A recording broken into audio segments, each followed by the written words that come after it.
আমরা ভালোবাসার চাদরে আবৃত্তি করে রাখবো, মেহমানের মতো করে আমাদের সাথে রাখবো ইনশাআল্লাহ আপনাদেরকে। ইনশাআল্লাহ কোনো অপপ্রচারে কান দিবেন না যে জামাত ইসলাম ক্ষমতায় আসলে সিঁদুর থাকবে না, বোরকা পড়তে হবে। এগুলো সব মিথ্যা প্রচারণা। এগুলো হলো আমাদের থেকে আপনাদেরকে বিচ্ছিন্ন করার জন্য একটা প্রচারণা চালাচ্ছে।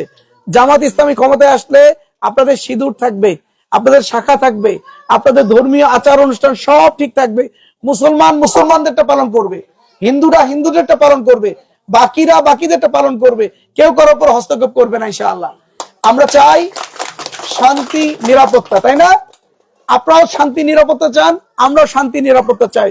সমাজ থেকে যদি দুর্নীতি উঠে যায়, চাঁদাবাজি যদি নির্মূল হয়ে যায়, এখানে যদি মানুষের উপরে মানুষ জুলুম যদি নির্মূল হয়ে যায়, তাহলে শান্তি আসবে না। কারণ এই দুর্নীতি আর চাঁদাবাজি, মিথ্যা মামলা হলো ভাইরাস সমাজের জন্য। এই ভাইরাস যদি আমরা নির্মূল করে ফেলতে পারি, তাহলে এমনিতেই সমাজে রাষ্ট্রের মধ্যে শান্তি আসবে, নিরাপত্তা আসবে। আমরা আগামী দিনে আপনাদেরকে সাথে নিয়ে এবার কিন্তু কৃষ্ণ নন্দী, আপনাদের সনাতন ধর্মের একজন লোক, যাকে আমরা এবার খুলনার একটা আসন থেকে তাকে আমরা নমিনেশন দিয়েছি দাঁড়িপাল্লা প্রতীকে। ইনশাআল্লাহ দেখবেন এই কৃষ্ণ নন্দী বিজয় হবে ইনশাআল্লাহ আমাদের দাঁড়িপাল্লা প্রতীক দিয়ে। আমরা এইভাবে আপনাদেরকে সাথে নিয়ে কিন্তু দেশ গড়তে চাই, আপনাদেরকে বাদ দিয়ে না। সুতরাং আপনারা আমাদের পাশে থাকলে আমরা সুন্দর নিরাপদ ঠাকুরকে করতে পারবো, চাঁদাবাজি উঠাই দিতে পারবো, টেন্ডারবাজি উঠাই যাবে, দুর্নীতি উঠে যাবে, জুলুম নির্যাতন উঠে যাবে ইনশাআল্লাহ। মিথ্যা মামলা দিয়ে কেউ কাউকে হয়রানি হুমকি দুমকি দিতে পারবে না ইনশাআল্লাহ। ভালো থাকবেন, আমার জন্য দোয়া করবেন। দাঁড়িপাল্লা প্রতীকের পক্ষে এবার সবাই মিলে কাজ করবেন।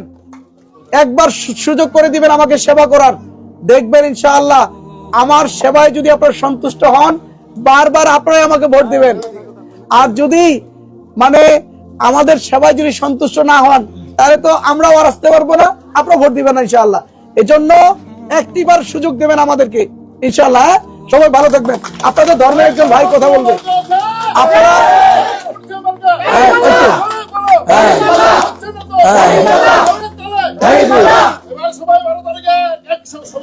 জি জি জি আপনাদের পক্ষে কেউ কথা বলবেন, একটু বলেন আপনাদের যদি কোনো বলেন। বলেন।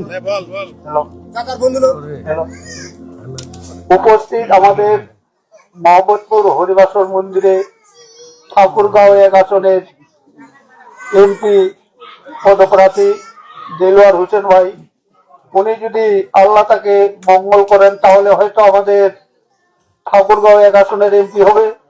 আমাদের দাবি মাত্র একটাই, আমার কত কিছুর দরকার নাই,